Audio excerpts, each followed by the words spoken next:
50 figuras surgiram ao amanhecer como sombras esculpidas no próprio gelo, formando um semicírculo perfeito ao redor da cabana isolada de Tomás Carver. Ficavam imóveis na neve até os joelhos, segurando algo nas mãos iluvadas que refletia a luz pálida do Ártico, pequenos objetos que Tomás não conseguia identificar à distância, mas cuja uniformidade sugeria cerimônia, não guerra. Ele encostou o rosto na janela coberta de gelo, o hálito formando novos cristais no vidro, e sentiu o estômago vazio se contrair com um medo que nada tinha a ver com fome. Eram caçadores inuites das aldeias costeiras, e Tomás havia cruzado o território deles no dia anterior sem permissão. Pior, havia tocado uma de suas mulheres. Tomás tinha 34 anos, era um criador de gado vindo de Montana que se mudará para o norte 5 anos antes, atraído pelas histórias do ouro do Alasca. Mas não encontrara ouro algum, apenas o silêncio branco e sem fim, e um pequeno rebanho de bois almiscarados que mal conseguia manter vivos a cada inverno cruel. Na manhã anterior, enquanto verificava suas armadilhas, ouviu um gemido baixo vindo da própria neve. Seguiu o som por um desfiladeiro estreito e a encontrou caída junto a uma parede de gelo, o sangue congelado e escuro ao redor de um corte profundo na perna, o rosto cinzento pela hipotermia. A ferida parecia de dias, a infecção se espalhando sob uma pele fria como mármore. Qualquer homem sensato teria voltado atrás. O território inuit significava a morte para os estrangeiros, e interferir com seu povo poderia ser visto como roubo, ou pior. Mas algo nos olhos semicerrados daquela mulher o paralisou, uma dignidade na dor que o fez lembrar do irmão mais novo antes que a febre o levasse. Tomás tomou uma decisão que ainda parecia loucura. Colocou a mulher em seu trenó e os enviou na direção da fumaça distante de uma aldeia costeira no horizonte. Ela estava fraca demais para protestar enquanto ele a amarrava com cuidado e apontava o cão líder para o norte. Então, fez algo ainda mais inexplicável.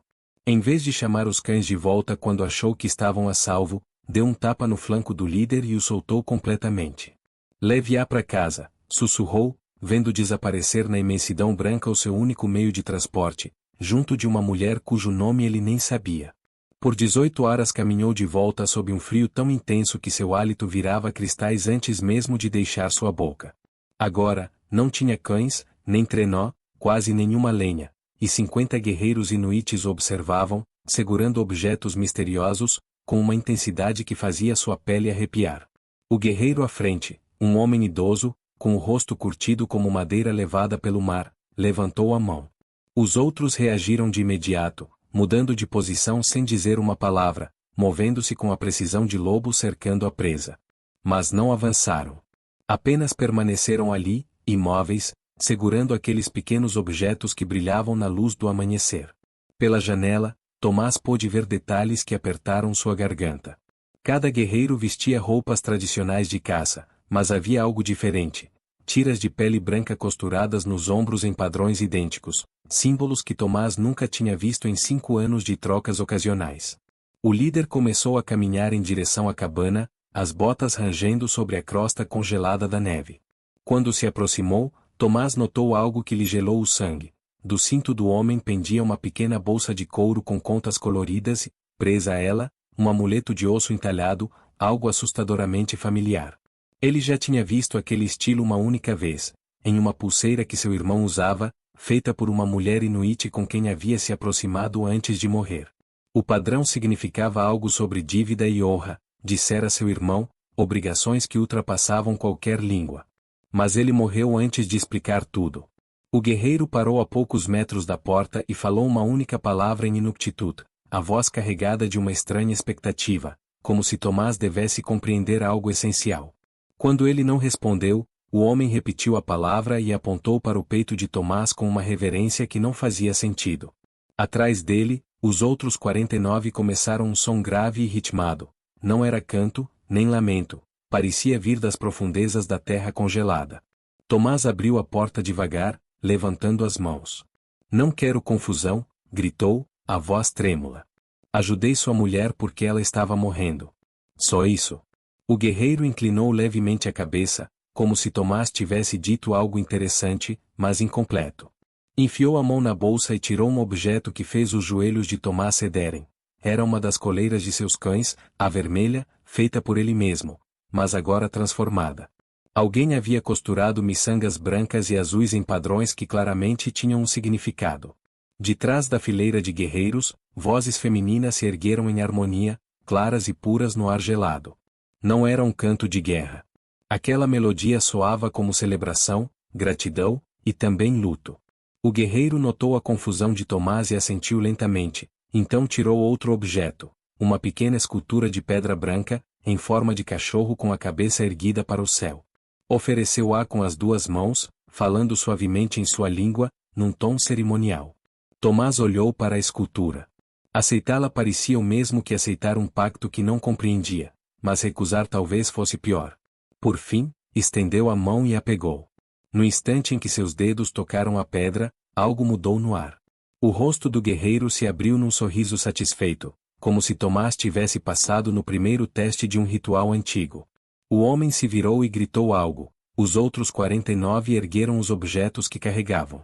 Agora Tomás podia ver. Cada um segurava uma figura idêntica à sua, cães com a cabeça voltada para o alto, brilhando sob a luz do amanhecer. Tomás ainda não sabia que, ao entregar seu trenó para salvar uma desconhecida, havia desencadeado algo antigo e sagrado, um pacto escrito em gelo e sangue, muito antes de seus antepassados cruzarem o oceano. Se essa história de sobrevivência e tradições antigas do norte gelado te tocou, inscreva-se no canal para não perder nenhum novo conto vindo do fim do mundo. O guerreiro fez um gesto para que Tomás o seguisse, depois virou as costas sem verificar se ele obedecia. Tomás ficou parado na porta, o pequeno cachorro de pedra pesando em sua mão, enquanto 50 pares de olhos o observavam com uma expectativa impossível de satisfazer. As pernas tremiam de fome e do esforço da caminhada brutal do dia anterior, mas algo na postura do guerreiro deixava claro: recusar aquele chamado seria muito mais perigoso do que aceitá-lo. Ele vestiu o casaco gasto e deu um passo para fora. O frio o atingiu como um golpe, roubando-lhe o fôlego. Ao se aproximar do semicírculo, os guerreiros se abriram em silêncio, revelando algo que ele não tinha notado antes: um grande trenó coberto por mantas de pele. O velho guerreiro o esperava ao lado, firme e paciente. Quando Tomás chegou, o homem puxou as mantas, revelando 3 cães, os seus cães, deitados sobre palha fresca. Mas estavam diferentes. Cada um usava um novo arreio de couro fino, decorado com miçangas em padrões complexos. No pescoço, pendiam pequenos amuletos de osso entalhado. Os animais pareciam fortes, bem alimentados. Storm, sua cadela líder, abanou o rabo, mas não se moveu do lugar. O guerreiro falou novamente em Inuktitut. De trás da formação, surgiu uma jovem que caminhava com cuidado pela neve. Tomás a reconheceu na hora, a mulher que ele salvara, mas agora ela parecia incrivelmente recuperada. A perna estava enfaixada com tecido limpo, e ela se movia com apenas uma leve mancada. Seus olhos escuros encontraram os dele por um instante, mostrando algo entre gratidão e alerta. Ela parou ao lado do velho e falou no inglês com sotaque carregado. Meu nome é Cania. Você salvou minha vida quando não tinha obrigação alguma. Este é Malik, meu avô, ancião de nossa aldeia costeira. Ele quer saber se você entende o que fez. Tomás balançou a cabeça lentamente. Vi alguém morrendo. Apenas ajudei. Foi só isso. Cania traduziu, e o rosto do avô assumiu uma expressão impossível de decifrar. O velho falou longamente, e a jovem o ouviu em silêncio. Entre o nosso povo, traduziu ela por fim, existe uma lei antiga chamada Kimiktuni Jutinik, a lei do presente do cão. Quando alguém entrega seu único meio de sobrevivência para salvar um estranho, cria-se um laço que precisa ser honrado por meio de uma cerimônia. Quem recebe o presente deve provar que quem o ofereceu é digno de ser aceito pela comunidade. Caso contrário, os espíritos dos antepassados serão desonrados. O peito de Tomás se apertou. Eu não quero fazer parte da comunidade de vocês. Só quis ajudar. Cania o traduziu com voz gentil.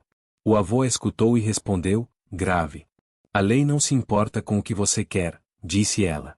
Você a colocou em movimento quando libertou seus cães. Naquele momento, declarou que preferia morrer sozinho a permitir que um estranho morresse. Um sacrifício assim exige reconhecimento, ou rejeição. Não há meio termo. Os 50 guerreiros permaneceram imóveis, com os cães de pedra levantados à altura do peito, parecendo ao mesmo tempo oferendas e armas.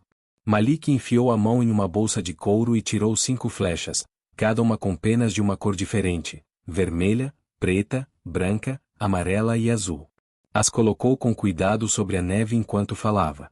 A voz de Khania baixou. Ao pôr do sol, você deve enfrentar o teste de dignidade.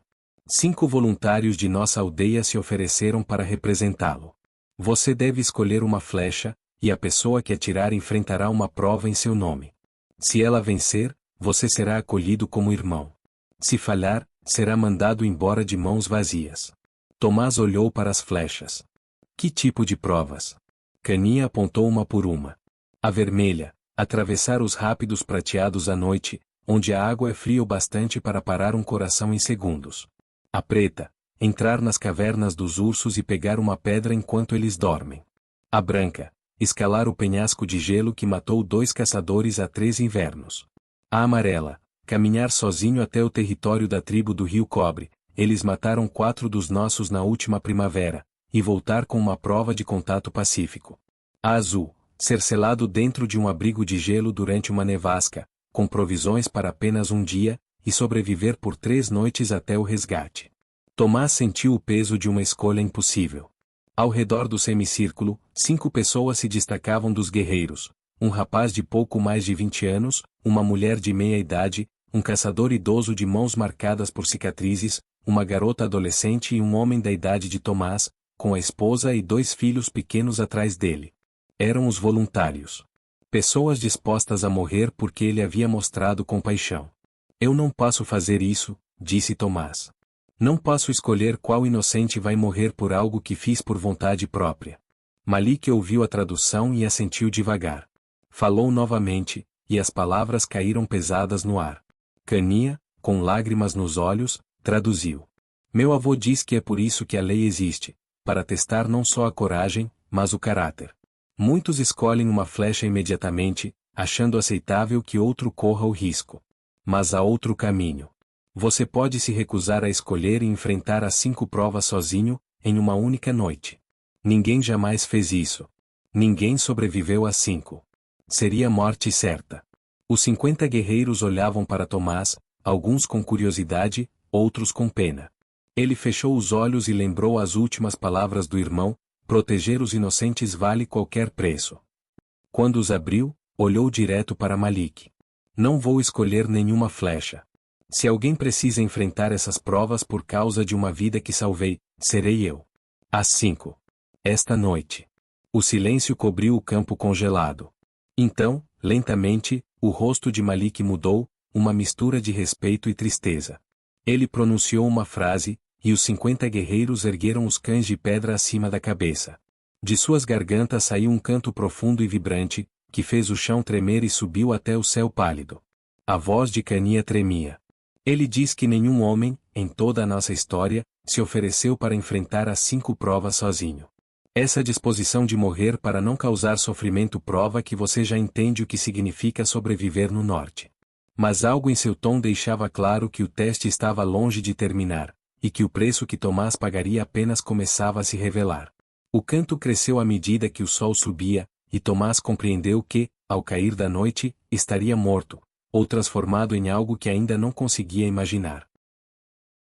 Os guerreiros se dispersaram quando o sol atingiu o ponto mais alto, dissolvendo-se na paisagem branca como espíritos voltando ao gelo. Somente Malik, Khania e 3 homens jovens permaneceram perto da cabana de Tomás, acendendo uma fogueira sobre a neve com a habilidade de quem já fizera aquilo 1000 vezes. Tomás observava da porta, o pequeno cachorro de pedra ainda apertado na mão, tentando entender como o dia havia passado do medo absoluto para aquela calma estranha, a preparação silenciosa para a própria morte. Khania se aproximou, carregando um embrulho envolto em pele de foca. Meu avô diz que você precisa comer e descansar antes que as provas comecem ao pôr do sol, disse ela. Um homem não enfrenta o norte de estômago vazio. Ela lhe entregou o pacote: peixe defumado, carne seca e frutas vermelhas misturadas com gordura. O estômago de Tomás se contraiu de fome, mas ele hesitou. Se eu vou morrer esta noite, por que isso importa? O rosto de Khania se suavizou. As provas não foram criadas para matar, Tomás quer ver. Foram criadas para revelar.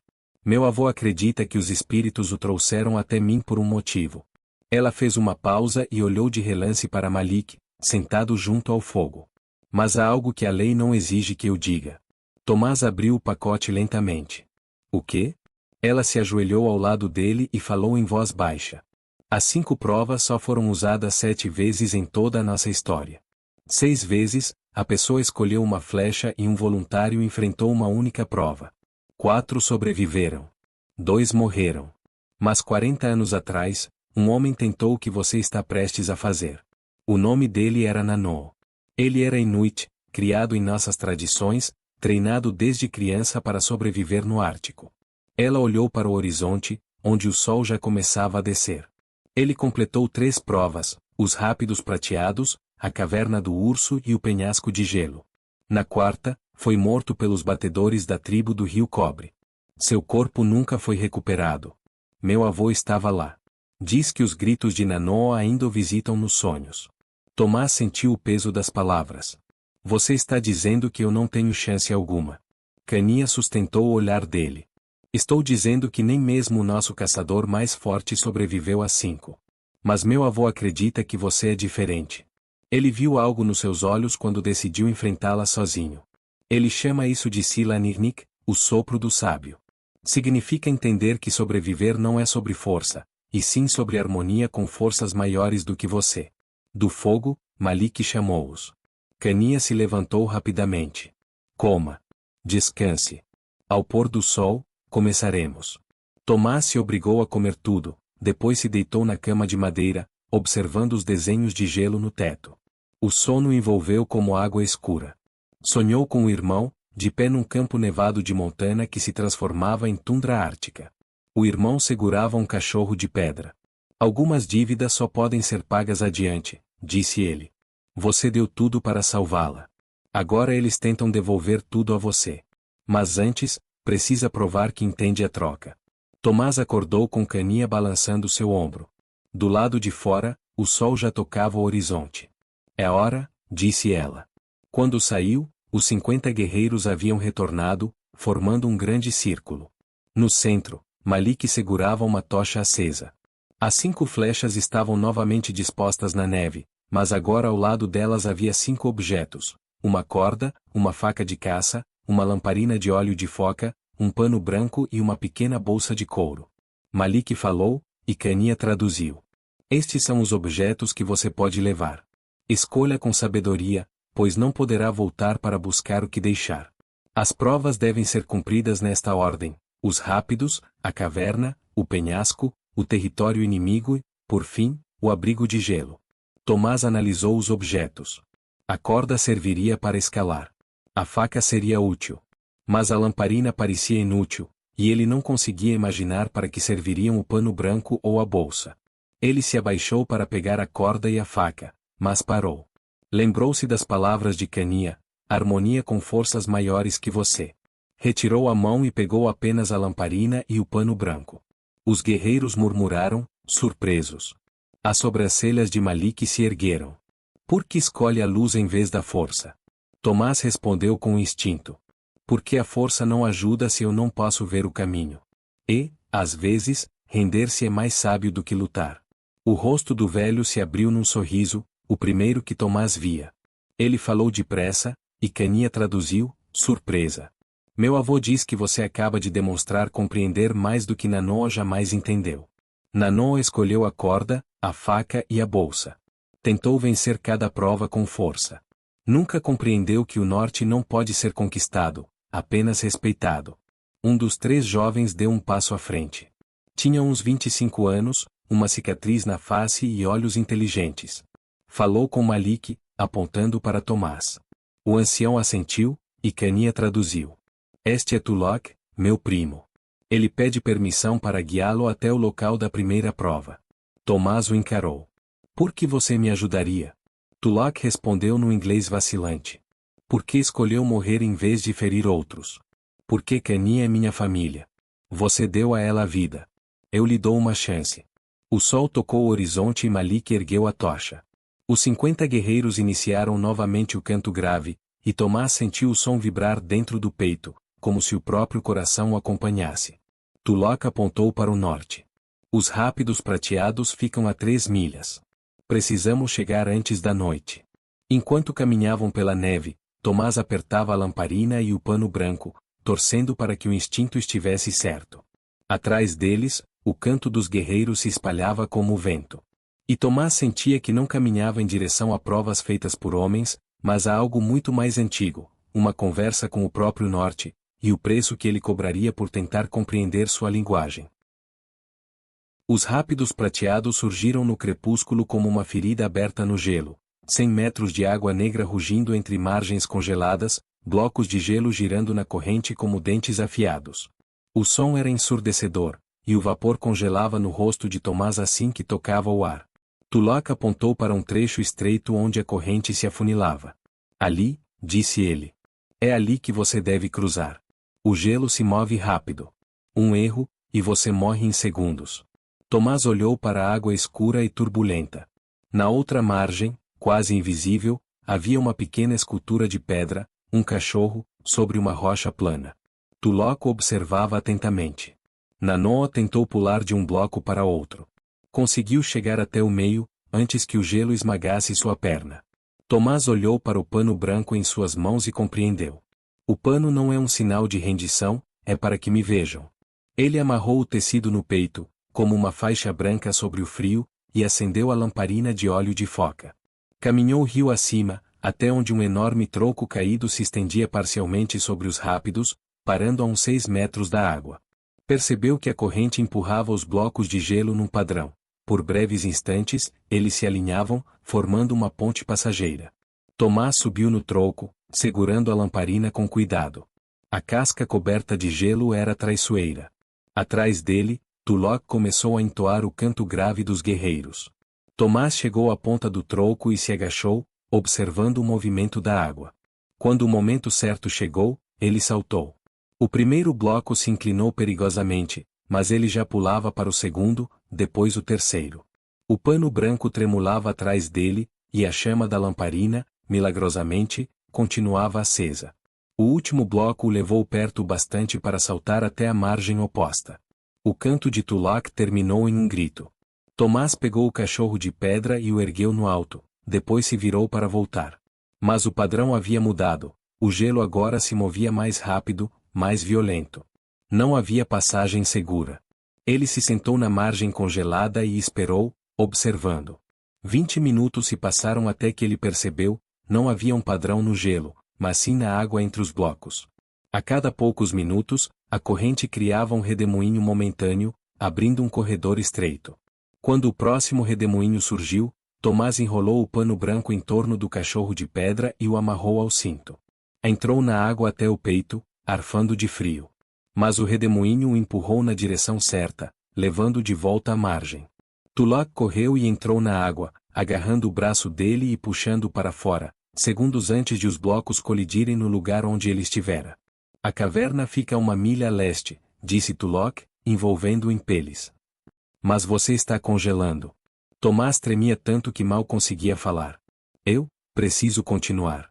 As provas têm que ser completadas hoje à noite. Eles caminharam pela escuridão crescente, as roupas de Tomás endurecendo no corpo, cobertas de gelo. A entrada da caverna exalava um ar quente com cheiro de animal. Tulok apontou para dentro. 3 ursos dormem lá dentro. A pedra está na câmara mais profunda, marcada com tinta branca. Não faça barulho. Tomás reacendeu a lamparina e desceu pelo túnel. O caminho seguia em declive. Logo ouviu respirações profundas, lentas. O primeiro urso apareceu de repente, enorme contra a parede. Tomás parou, quase sem respirar, e se moveu lentamente ao longo da rocha, a centímetros das garras. Os outros 2 dormiam juntos, bloqueando a passagem. O chão estava coberto de ossos. Tomás estendeu o pano branco sobre eles, criando um caminho silencioso. Depois se arrastou entre os corpos quentes, sentindo o cheiro forte, o calor vivo. A câmara mais profunda se abriu de repente. Ali, sobre um pedestal de pedra, estava uma rocha marcada com tinta branca. Ao lado, um crânio humano com um amuleto de osso entalhado no pescoço, o mesmo símbolo que os guerreiros usavam. Era Nanoo. Ele havia morrido ali, e a história fora mudada para preservar sua honra. Tomás levantou o crânio com cuidado. Os ossos daquele caçador mereciam voltar para casa. Guardou a pedra no bolso e o crânio sob o casaco, junto ao peito, e rastejou de volta entre os ursos adormecidos. A chama da lamparina vacilava, o óleo estava acabando. E ainda faltavam 3 provas. Quando emergiu, Tulloch viu o crânio e caiu de joelhos, chorando. Nanoo! Tio Nanoo! Tomás havia completado a segunda prova, e revelado uma verdade que atormentava a tribo havia 40 anos. Tulloch se levantou lentamente.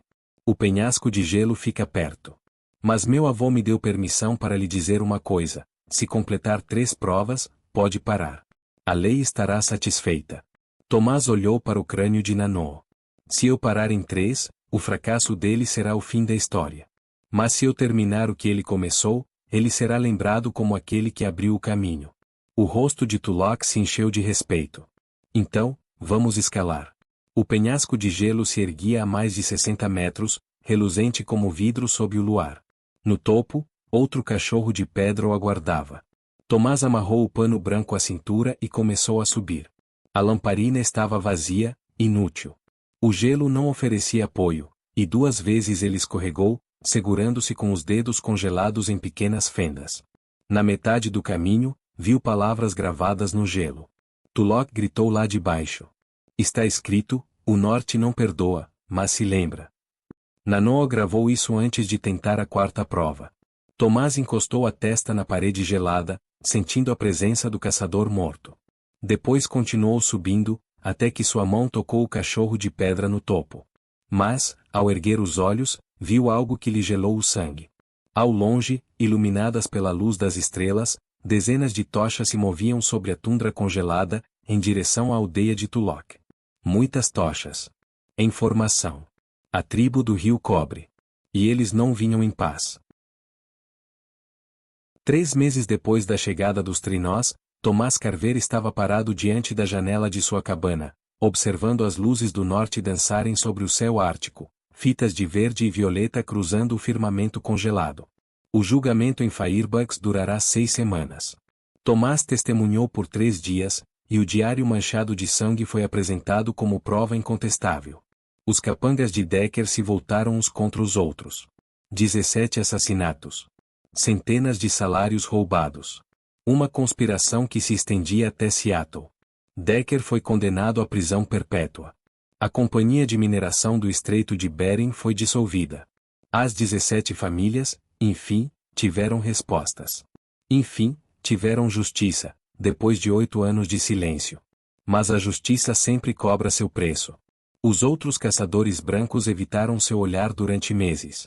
Alguns o chamavam de louco, outros de santo. Mas Tomás sabia que não era nenhum dos dois. Aprenderá algo que eles jamais entenderiam.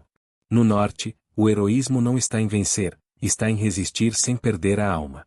Todas as manhãs, ao abrir a porta, ele encontrava algo novo sobre a neve. Uma pedra talhada, uma tira de couro com miçangas brancas e azuis, ou uma pequena figura de cachorro olhando para o céu. Ninguém deixava os objetos à vista, mas ele sabia de onde vinham. Deles. Do povo que o havia posto à prova, e, por fim, o havia aceitado. Uma vez por mês, Cani aparecia em sua cabana. Trazia peixe seco, remédios e, às vezes, apenas um sorriso silencioso. Nunca falavam das provas, nem de Nanoo, nem dos guerreiros que assistiram naquela noite. Não era preciso. Ambos sabiam que certas histórias não são contadas com palavras, são vividas. Naquela noite, enquanto as luzes do norte ondulavam sobre o céu, Tomás abriu o pequeno baú onde guardava 5 objetos. Uma pedra marcada, um pedaço de pano branco, uma corda rompida, uma lamparina vazia e um cachorro de pedra. Colocou-o sobre a mesa e, pela primeira vez em muito tempo, sorriu. O vento soprou forte, fazendo a chama da lamparina tremer. Por um instante, ele achou ouvir um cântico antigo, profundo, ecoando sob a neve, o mesmo cântico que o acompanhará durante sua prova. E então compreendeu o que Malik quis dizer naquela noite. O norte não perdoa, mas se lembra. Tomás ergueu o olhar para as luzes dançantes no céu. Sabia que Nanoo estava ali, em algum lugar do vento, sorrindo também. Porque o norte se lembrava. E o norte sempre se lembra daqueles que escolhem a misericórdia em vez do medo. Se esta história tocou seu coração, inscreva-se em Tales of the North. Porque aqui, no silêncio congelado, cada história começa com a sobrevivência.